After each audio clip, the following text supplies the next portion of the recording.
Minute भाई पहले यह वीडियो देखो। जो आदमी किस्त उठाया है उसके लिए फायदा का बात है। आप स्थिति के आने का, उस मनुष्य दिन के आने का वेट मत करो। आपको पहले ही पता चल जाता है कि मेरी अगले महीने स्थिति नहीं है। 2 महीने पहले पता चलता है कि मैं अभी ईएमआई नहीं पे कर पाऊंगा।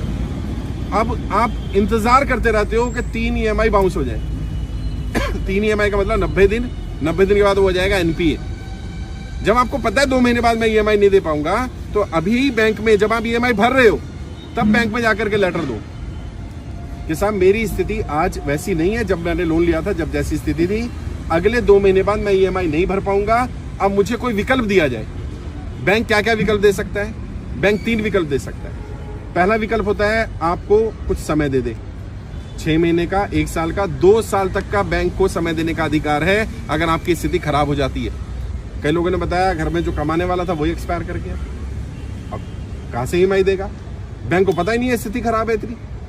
आप फोन नहीं उठा रहे, आप उनके लेटर के जवाब नहीं दे रहे। आप बैंक को पहले ही बता दो कि भाई मेरी स्थिति खराब हो सकती है, अब मैं नहीं पे कर पाऊंगा, मुझे समय दे।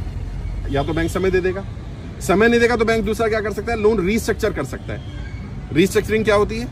आपकी ईएमआई को कम कर देगा। आपका तो मेरी सैलरी थी 50,000 रुपये महीना, मैं 30,000 रुपये महीना ईएमआई भर पा रहा था आराम से। अब मेरी नौकरी छूट गई, या मेरी नौकरी नहीं है, या मेरी नौकरी की मेरी सैलरी कम हो गई, 25,000 रह गई, मैं 30,000 की ईएमआई नहीं पे कर सकता। तो बैंक से रिक्वेस्ट करो कि मेरी ईएमआई को उस रेंज में 15,000, 12,000, जितनी आप कर सकते हो उतनी रेंज में ले लेगा। इसको रीस्ट्रक्चरिंग बोलते हैं। रीसेटलमेंट कर सकता है, रीफाइनेंस कर सकता है, पुराना लोन क्लियर करके नया लोन दे सकता है आपको। आपकी ईएमआई अब नई वाली जो बनेगी वो कम बन सकती है। एक लीन पीरियड होता है। लीन पीरियड मतलब जिसमें आपको ईएमआई या इंटरेस्ट पे नहीं करना, ऐसा भी लीन पीरियड लिया जा सकता है 6 महीने से लेकर के 2 साल तक का। बैंक से जाकर के बात करो कि मेरी स्थिति खराब है, और जेन्युइन जो स्थिति है वो बताना। और बैंक से कुछ भी कम्युनिकेशन करो, बार बार बोल रहा हूं, बैंक से रिटर्न कम्युनिकेशन करो। बैंक क्या करता है आपको? जब भी कोई कम्युनिकेशन करता है नोटिस भेजता है। क्यों भेजता है? बैंक पागल है क्या? बैंक इसलिए भेजता है कि जब आप इन नोटिस के जवाब नहीं दोगे आप डिफॉल्टर हो जाओगे। उसके पास 5 नोटिस होंगे, वो कोर्ट में जाएगा, देखो जी हमने तो इतनी बार इनको बताया था। अच्छा तुम्हारे पास 10 होंगे तो जज तुम्हारी बात मानेगा कि देखो जी मैंने बैंक को बताया था मेरा व्यापार बंद हो गया है, मैंने बैंक को बताया था मेरी ईएमआई नहीं दे पाऊंगा, मैंने बैंक को बताया था मेरा लोन रीस्ट्रक्चर कर दो, मैंने बैंक को बताया था मेरी ईएमआई कम कर दो, मैंने बैंक को बताया था मेरे घर में कोई बीमार हो गया है, मैंने बैंक को बताया था कि मेरी स्थिति खराब हो रही है। बैंक को कोई सपना नहीं आएगा कि आपकी स्थिति आज खराब है, बताना पड़ेगा। अगर बताओगे तो बैंक आपकी बात सुनेगा। अभी गाड़ी में भी हम आ रहे थे तो एक व्यक्ति को बताया गया, उसने जाके बैंक में बात की, ईएमआई जा रही है उसकी। उसने कहा जी मैं अगले महीने से पे नहीं कर पाऊंगा, मुझे कम से कम 2 साल का समय दे दो। बैंक ने कहा 2 साल का समय नहीं मिलेगा आपको, मैक्सिमम मैं 6 महीने का समय दे सकता हूँ। और वो कह रहा सर क्या करना है? मैंने 6 महीने मिल गए ना, पहले 6 महीने का ले ले। 6 महीने में जब 5 महीने हो जाए फिर जाकर के एप्लीकेशन लगाओ कि मेरी स्थिति अभी भी ठीक नहीं हुई। अगर नहीं हुई है, अगर ठीक हो जाए, ऊपर वाला करे, कोई काम चल जाए, कुछ हो जाए, तो भरना शुरू कर दो। लगातार 3 इंस्टॉलमेंट बाउंस मत होने देना, क्योंकि अगर लगातार 3 इंस्टॉलमेंट बाउंस हो जाती है तो उसको एनपीए डिक्लेयर किया जा सकता है। ऑल्दो बैंक इतनी जल्दी एनपीए नहीं करता। कारण क्या है? सारे बैंक शेयर मार्केट में लिस्टेड है, और अगर किसी बैंक का एनपीए 18-20% से ज्यादा दिखने लगेगा तो उसके शेयर की वैल्यू कम हो जाएगी। तो इसलिए जल्दी से बैंक भी एनपीए डिक्लेयर नहीं करता। लेकिन लगातार 3 इंस्टॉलमेंट यानी 90 दिन तक अगर आपके अकाउंट में कोई ट्रांजेक्शन नहीं होती है तो ये माना जाएगा कि आप डिफॉल्टर हैं। तो इसका इलाज क्या है? मान लो आपकी ईएमआई है 20,000 रुपये महीने, आप क्या करो 5,000 रुपये डाल दो। अभी क्या होगा? ट्रांजेक्शन हो गए अकाउंट में, और अपने अकाउंट में नहीं डालनी, लोन अकाउंट में डालनी है। हर एक का लोन अकाउंट नंबर अलग होता है, पर्सनल अकाउंट अलग होता है। आप क्या करते हो? आपके लोन अपने अकाउंट से ही किस्त कटती है, तो आप अपने अकाउंट में पैसा डालो, अपने में मत डालो।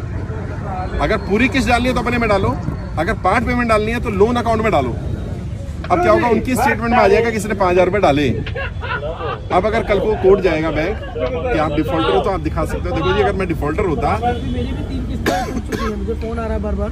3 नहीं टूटनी चाहिए थी, अगर टूट गई तो 10 तारीख को तीसरी किस्त भी मतलब हो गई, नहीं भर पाया। हाँ अभी टूट गई, फोन आ रहा था। तो बाद में बता देता हूँ। अगर एनपीए हो गया है तो इसका भी इलाज है। बैंक में जाओ, रिटर्न में एप्लीकेशन, ओरल नहीं, रिटर्न में दो कि मेरी 3 इंस्टॉलमेंट बाउंस हो गई है, ये रीजन है, आगे से मैं इसको कंटिन्यू करने की कोशिश करूंगा, मुझे इन 3 इंस्टॉलमेंट के लिए समय दे दिया जाए। तो बैंक के पास ये भी अधिकार होता है कि वो 3 इंस्टॉलमेंट को ऐसे ही होल्ड रखे और आगे की कंटिन्यू कर दे। तो क्या होगा, आपका आगे का कंटिन्यू हो गया। अब 3 में जब थोड़ा सा पैसा है, थोड़ा थोड़ा करके 6 महीने साल भर में वो 3 क्लियर कर दो। फिर भी अगर 3 क्लियर नहीं होते तो कम से कम 1 जरूर क्लियर कर देना। 90 दिन डिफॉल्ट नहीं होना चाहिए एक फाइनेंशियल ईयर में। अभी जैसे अप्रैल 31 मार्च तक है फाइनेंशियल ईयर, इसमें नहीं होगा, अगले साल में फिर आपको 90 दिन का समय मिल जाएगा। तो बैंक से बात करो, कम्युनिकेट करो। अभी आपने ट्रेनिंग अटेंड कर ली होगी, मुझे नहीं मालूम करी कि नहीं करी, अटेंड करो। उसमें कर्जे से बाहर निकलने के 20 से ज्यादा तरीके बताए गए हैं। कोई ना कोई तरीका आपके काम जरूर आ जाएगा। आप अपने स्तर पर भी लड़ाई लड़ो, मैं भी लड़ रहा हूँ, साथ मिलकर के लड़ाई लड़ेंगे तभी सफलता मिल पाएगी। अगर आप ये सोचो खाली मैं करता रहूं और आप कुछ ना करो, ऐसे नहीं चलेगा।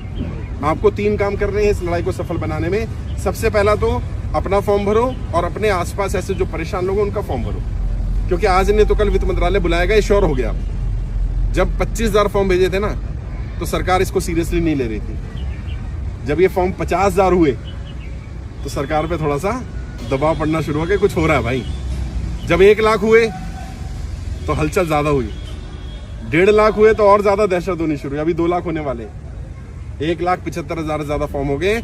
अब सरकार को यह समझ में नहीं आ रहा कि इनसे बात नहीं करेंगे तो ये संख्या बढ़ती जा रही है, और बात करेंगे तो फंसेंगे। वैसे आपके लिए मैं जल्दी सुप्रीम कोर्ट में भी एक PIL लगाने जा रहा हूं, और उस PIL में सिर्फ एक ही बात पूछ रहे हैं, क्या सरकार